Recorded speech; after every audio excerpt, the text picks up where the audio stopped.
کہ یہ ہولناک خلیج تھی جو شریروں کو زندگی کے درخت اور خدا کے مقدسوں سے بھی الگ کرتی تھی۔ اور شریر کہاں پر تھے؟ اس بڑی اور وسیع و عریض عمارت کے اندر، اور زندگی کا درخت تو درمیان میں یہ دریا تھا نجاست کا۔ تو یہ خلیج یا دریا جو تھا وہ شریروں کو الگ کرتا تھا زندگی کے درخت اور خدا کے مقدس لوگوں سے۔ اور میں نے ان سے کہا کہ یہ اس ہولناک جہنم کا استعارہ تھا جس کا فرشتے نے مجھ سے کہا، جو شریروں کے لیے تیار کی گئی تھی، اور وہ جو دریا ہے یہ جہنم کی علامت ہے، اور اس میں شریر جائیں گے اور انہی کے لیے یہ تیار کی گئی تھی۔ اور میں نے ان سے کہا کہ ہمارے باپ نے یہ بھی دیکھا کہ خدا کے انصاف نے شریروں کو راست بازوں سے الگ کیا، اور اس کی تجلی جلتی آگ کے شعلہ کی سی تھی جو ابد الآباد تک خدا کی جانب اٹھتی ہے، اور اس کی کوئی انتہا نہیں۔ آگے دیکھتے ہیں۔ اور انہوں نے مجھ سے کہا، کیا اس چیز سے مراد آزمائش کے دنوں میں بدن کے لیے عذاب ہے، یا اس کے معنی فانی بدن کی موت کے بعد روح کی آخری حالت ہے، یا یہ ان چیزوں کی بابت بتاتی ہے جو فانی ہے؟ بڑا دلچسپ سوال وہ کر رہے ہیں کہ یہ جو عذاب اور جہنم اور یہ ساری باتیں بتائی ہیں، یہ آزمائش کے دنوں یعنی اس فانی دنوں میں، جس کو ہم پروبیشنری پیریڈ کہتے ہیں، یا تیاری کے دنوں کے میں بدن کے لیے عذاب ہے، یا فانی بدن کی موت کے بعد یہ روح کی آخری حالت ہے؟ یعنی یہ روح کی سزا ہے یا بدن کی سزا ہے، یا صرف یہ ان چیزوں کی بابت، ان باتوں کے بارے میں بتاتی ہے جو فانی ہے، یعنی جو اس دنیا میں ہے؟ اور میں نے ان سے کہا کہ یہ، اور ایسا ہوا کہ میں نے ان سے کہا کہ یہ فانی اور روحانی دونوں چیزوں کا استعارہ ہے۔ پس وہ دن آئے گا جب ضرور ان کے اعمال کی عدالت ہوگی۔ ہاں، یعنی آزمائش کے دنوں میں ان کے فانی بدن جن اعمال کے مرتکب ہوئے تھے، یوم آخر کو جب یسوع تخت عدالت پر بیٹھے گا اور حساب کرے گا قوموں کا اور ہر ایک شخص کا، تو وہ اعمال کی عدالت ہے۔ اگر ہمارے اعمال کا حساب ہی نہیں رکھا جائے گا تو پھر عدالت کیسی، اور پھر انصاف کیسا، پھر سزا کیسی اور جزا کیسی؟ پھر تو کچھ بھی نہیں ہے۔ لیکن نیفیو نے بتا رہا ہے کہ آزمائش کے دنوں میں، یعنی اس فانی زندگی میں، ان کے فانی بدن جن اعمال کے مرتکب ہوں گے ان کا حساب لیا جائے گا۔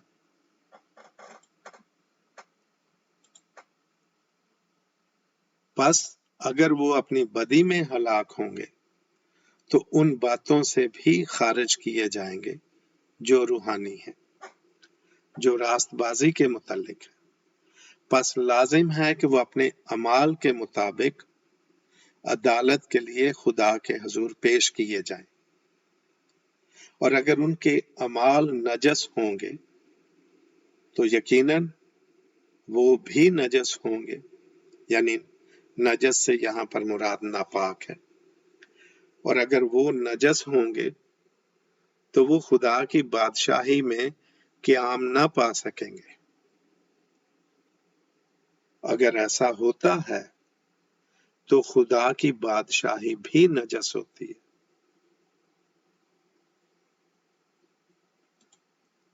بلکہ دیکھ، میں تجھ سے کہتا ہوں خدا کی بادشاہی نجس نہیں، اور کوئی ناپاک چیز خدا کی بادشاہی میں داخل نہیں ہو سکتی۔ پس جو نجس ہیں یعنی جو ناپاک ہیں، ان کے لیے کسی نجس جگہ کی تیاری کی ضرورت ہے، اور جو وہ خدا نے تیار کر لی ہوئی ہے، کیونکہ وہ جو دریا بہہ رہا تھا وسیع اور ریز عمارت اور زندگی کے درخت کے درمیان، تو وہ نجاست کا استارہ تھا، اور نجاست جو ہے وہ جہنم ہے، وہ جگہ بھی نجس اور وہاں پر جانے والے بھی نجس۔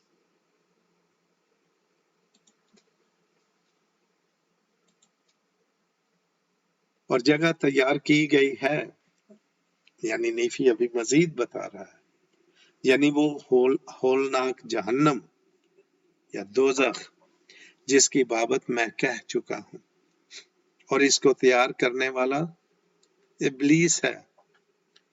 پس آدمیوں کی جانوں کا آخری مقام خدا کی سلطنت میں قیام کرنا یا خارج کیا جانا ہے، اس انصاف کے مطابق جس کی بابت میں کہہ چکا ہوں۔ اور آخری آیت یعنی 36ویں، پس شریر راست بازوں اور زندگی کے اس درخت سے الگ کیے جاتے ہیں جس کا پھل دوسرے تمام پھلوں سے بڑھ کر انمول اور پسندیدہ ہے، اور یہ خدا کی کل نعمتوں سے بڑھ کر ہے۔ اور یوں میں نے اپنے بھائیوں سے کلام کیا، آمین۔ تو بھائی اور بہنوں، آخر میں وہ مکاشفہ، وہ رویا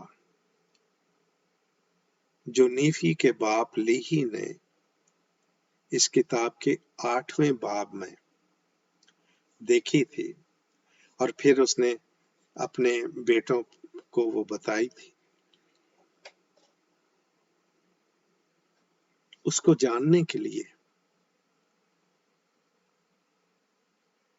لیہی خداوند کے پاس جاتا ہے، اور وہ دعا کرتا ہے کہ میں وہ باتیں جاننا چاہتا ہوں، خود سے دیکھنا چاہتا ہوں جو میرے باپ نے دیکھی۔ پھر 11واں 12واں 13واں 14واں باب جو ہے اس میں نیفی کو خداوند وہ ساری باتیں بتاتا ہے جو لیہی نے دیکھی تھی، اور اس کے ساتھ ساتھ وہ مزید مکاشفہ اسے عطا کرتا ہے۔ اور میں یہ کہتا ہوں کہ لیہی نے جو رویا دیکھی اس میں اس نے 4 ہجوموں کا ذکر کیا، 4 ہجوم تھے، لیکن نیفی کا جو مکاشفہ ہے وہ 4 زمانوں کا ذکر کرتا ہے، اس نے 4 زمانے دیکھے، اور وہ میں بیان کر چکا ہوں، یہاں میں نہیں دہراؤں گا۔